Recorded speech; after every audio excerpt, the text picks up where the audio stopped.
Pakistan air force کو سلام پیش کرتا ہوں، ان کے بہادر نوجوانوں کو کہ جو اپنی جانوں کی پرواہ کیے بغیر ہماری حفاظت کے لیے ہواؤں میں اڑتے ہیں۔ میں ان بازوں کو سلام کرتا ہوں۔ اللہ تعالیٰ آپ لوگوں کی حفاظت کرے، اللہ تعالیٰ آپ کو اپنے حفظ و امان میں رکھے۔ پاکستان زندہ باد۔ اللہ تعالیٰ ہمارے ملک کا حامی و ناصر ہو، اللہ تعالیٰ ہمارے ملک کی حفاظت کرے، آمین آمین۔ بسم اللہ الرحمن الرحیم۔ السلام علیکم ناظرین، میں حامد مظفر منہاس HTV7 اردو آسٹریلیا سے۔ ناظرین، آج کے ولاگ کا سٹارٹ میں حدیث سے کروں گا جو کہ صحیح بخاری کی 3022 نمبر حدیث ہے، جس میں حضرت انس رضی اللہ تعالیٰ عنہ فرماتے ہیں جب بھی آپ صلی اللہ علیہ وسلم دشمن کی طرف اپنا لشکر روانہ کرتے تو صبح کے وقت حملہ کرتے تھے تاکہ معصوم افراد کی جان کو نقصان نہ پہنچ سکے۔ تو ہمارا اسلام تو ہمیں یہ تعلیم دیتا ہے کہ ہم صبح کے اجالے میں دشمن کی طرف وار کریں، اور اس بات کا جیتا جاگتا ثبوت ہے جو ہماری آرمی نے دیا ہے۔ اللہ تعالیٰ ان کے مورال کو بلند کرے، ان کو اپنی حفاظت میں رکھے۔ جیسا کہ ہماری آرمی نے صبح کے وقت فجر کی نماز کے بعد بھارت کے اوپر میزائل داغے، اور الحمدللہ وہ میزائل اپنے صحیح نشانے پہ جا کے لگے، اور جس سے دشمن کو بڑا نقصان اٹھانا پڑا۔ ناظرین، یہ جوابی کارروائی ہمیں کیوں کرنی پڑی؟ کیونکہ بھارت کو بہت دفعہ سمجھایا تھا کہ وہ اپنے اس اوچھے ہتھکنڈوں سے باز آ جائے۔ بھارت اپنی کارروائیوں سے باز نہیں تھا آ رہا، اس کو بار بار سمجھایا گیا، پیار سے سمجھایا گیا، برداشت کیا، اور برداشت کی بھی ایک حد ہوتی ہے، اور وہ ساری حدیں پار کر چکا تھا، جس کی وجہ سے ہمیں جوابی کارروائی کرنی پڑی، اور الحمدللہ ہم نے بھارت کو کافی نقصان پہنچا دیا ہے۔ اگر ابھی بھی بھارت کی سمجھ میں یہ بات نہ آئی، لڑائی جو ہے کسی بھی مسئلے کا حل نہیں ہے، تو پھر آگے دیکھیں ہوتا ہے کیا۔ ہماری فوج الحمدللہ سے دنیا کی مضبوط ترین فوجوں میں شمار ہوتی ہے، تو بھارت کو یہ سمجھنا چاہیے کہ اس کا جس فوج سے پالا پڑا ہے وہ جذبہ ایمانی سے لڑنے والے ہیں، ان کے دل میں جو جذبہ ہے وہ اس سے لڑتے ہیں، اور ہمیں موت سے ڈر نہیں لگتا۔ موت تو ہماری محبوبہ ہے، جب موت آتی ہے تو ہم خوش ہوتے ہیں کہ الحمدللہ اللہ تعالیٰ نے ہمیں شہادت کی موت نصیب فرمائی۔ بھارت کو یہ جان جانا چاہیے تھا کہ ہم جنگوں سے ڈرنے والے نہیں ہیں، لیکن وہ نہیں سمجھا، تو ہمیں بھی سمجھ آ گئی کہ جو لاتوں کے بھوت ہیں وہ باتوں سے نہیں مانتے۔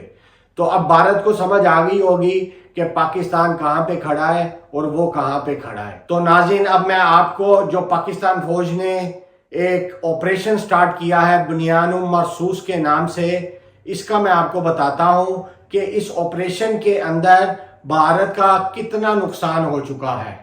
تو میں آپ کو اس کی تفصیلات بتاتا ہوں۔ یہ دیکھیے، پہلے نمبر پہ ہے بیاس براموس میزائل سٹوریج تباہ، دوسرے نمبر پہ ہے ادھم پور فضائی دفاعی نظام مکمل طور پر تباہ، ایئر بیس کو شدید نقصان۔ تیسرے نمبر پہ ہے پٹھان کوٹ میزائل حملے میں ایئر فیلڈز کو نشانہ بنایا گیا۔ چوتھے نمبر پہ ہے جلندھر ایئر بیس پر حملے۔ پانچویں نمبر پہ ہے گجرات متعدد ایئر بیسز اور اہم مقامات کو نشانہ بنایا گیا۔ چھٹے نمبر پہ ہے راجستھان میں فوجی تصنیبات پر حملہ کیا گیا۔ ساتویں نمبر پر ہے سری نگر ایئر بیس پر حملہ، فوجی ہلاکتوں کی اطلاع 20 ہے۔ آٹھویں نمبر پہ چندی گڑھ اسلحہ ڈپو کو نشانہ بنا کر غیر مؤثر کر دیا گیا۔ نویں نمبر پر مجموعی صورتحال 20 سے زائد بھارتی فوجی مقامات پر حملے۔ 10ویں نمبر پر شمالی بھارت میں بڑے پیمانے پر تباہی اور خلل۔ 11ویں نمبر پر ہے راجوڑی میں پاکستان میں دہشت گردی کرنے والے بھارتی ملٹری انٹیلیجنس کا تربیتی مرکز تباہ۔ 12ویں نمبر پر ہے پاکستانی سائبر حملے میں بیشتر بھارتی ویب سائٹس کو ہیک کر لیا گیا۔ 13ویں نمبر پر ہے بھارت کی سرسا ایئر فیلڈ کو تباہ کر دیا گیا۔ 14ویں نمبر پر ہے پاکستان ایئر فورس کے JF-17 تھنڈر کے ہائپر سوئنگ میزائلوں نے آدم پور میں بھارت کا S-400 سسٹم تباہ کر دیا۔ بھارتی صورت گڑھ ایئر فیلڈ تباہ کر دی گئی۔ تو بھارت کو اب یہ جان جانا چاہیے کہ اس کا کس سے پالا پڑا ہے، اس کی جارحیت اس کے سامنے آ رہی ہے، اس کا جو ضدی پن تھا اس کے سامنے آ رہا ہے۔ اس میں ہمارا قصور نہیں ہے، ہم نہیں چاہتے تھے کہ آپ کے ساتھ جنگ کریں، ہمیں کوئی شوق نہیں ہے آپ لوگوں کے ساتھ جنگ کرنے کا، لیکن کیا بات ہے جب آپ کو پیار سے بات سمجھ میں نہیں آئے گی تو ہمارے پاس اور کوئی رستہ بھی نہیں ہے۔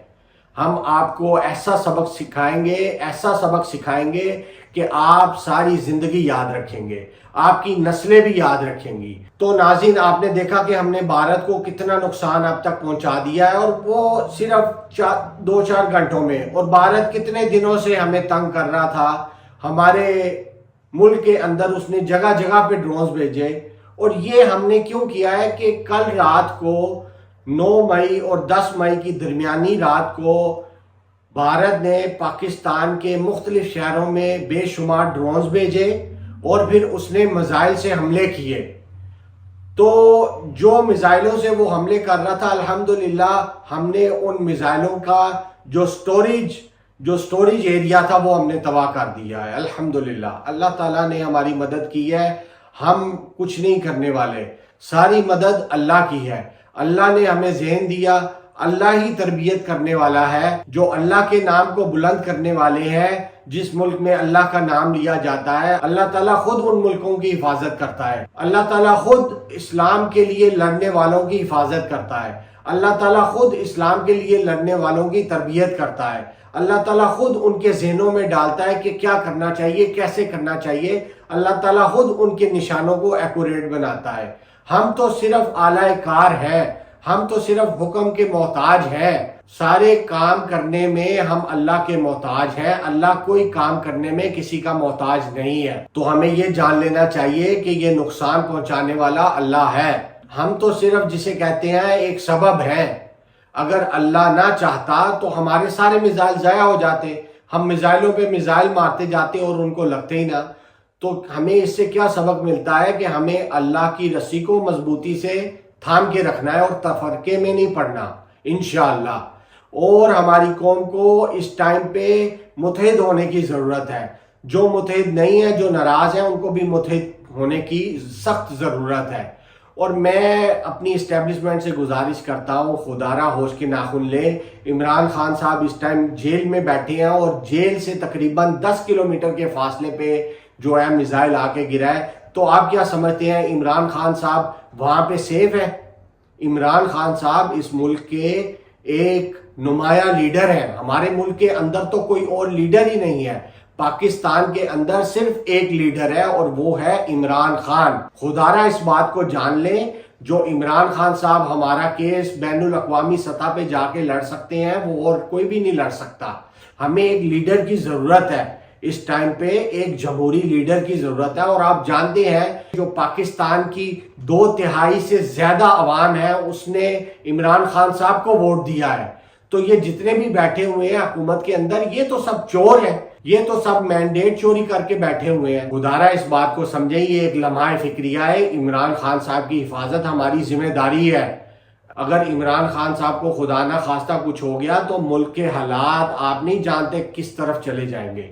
اللہ تعالیٰ عمران خان صاحب کی حفاظت کرے، اللہ تعالیٰ ہمارے ملک کی حفاظت کرے، اور اللہ تعالیٰ آپ لوگوں کے دلوں میں ڈال دے تاکہ آپ جو ہے عمران خان صاحب کو جلد از جلد رہا کر سکیں۔ ایٹ لیسٹ ان کو ایسی سیف جگہ پہ پہنچا دیں جہاں پہ عمران خان صاحب سیف ہوں۔ خدارا اس بات کو سمجھے۔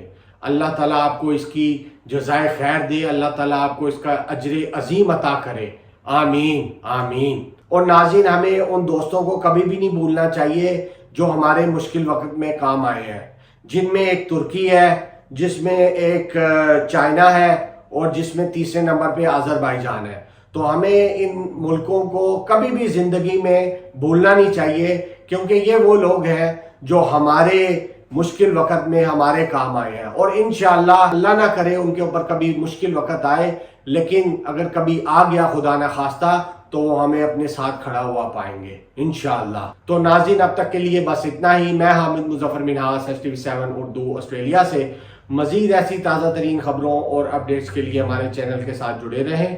تب تک کے لیے اللہ حافظ۔ السلام علیکم ورحمۃ اللہ وبرکاتہ۔